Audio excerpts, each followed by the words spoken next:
আবার কি? তুমি বাড়ি যাবে তো তো যাও, যতক্ষণে ওরা মিটিং করছে ততক্ষণে তুমি চলে আসবে। Thank you so much for helping me.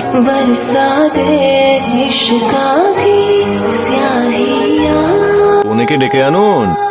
বরজ, তোর তো ফর্সা মেয়ে পছন্দ ছিল, কিন্তু তোর যে কপাল, বৌমা দুটোই শ্যামলা।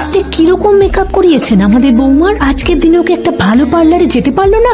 দেখে মনে হচ্ছে তো বাড়িতেই কোন রকম সাজিয়ে দিয়েছেন। আমাদের আত্মীয় স্বজন সবাই কি বলবে? দেখলে তো মা, এই সব কিছু দিদির জন্য হয়েছে। কত কি শোনালো আমাকে, আরো কিছু বাকি আছে কি?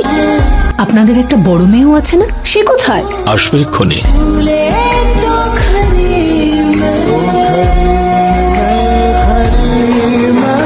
জানো কি কোথায়? তুমি কিছু জানো? স্টোর রুমে আছে, আমি সামলে নিয়েছি।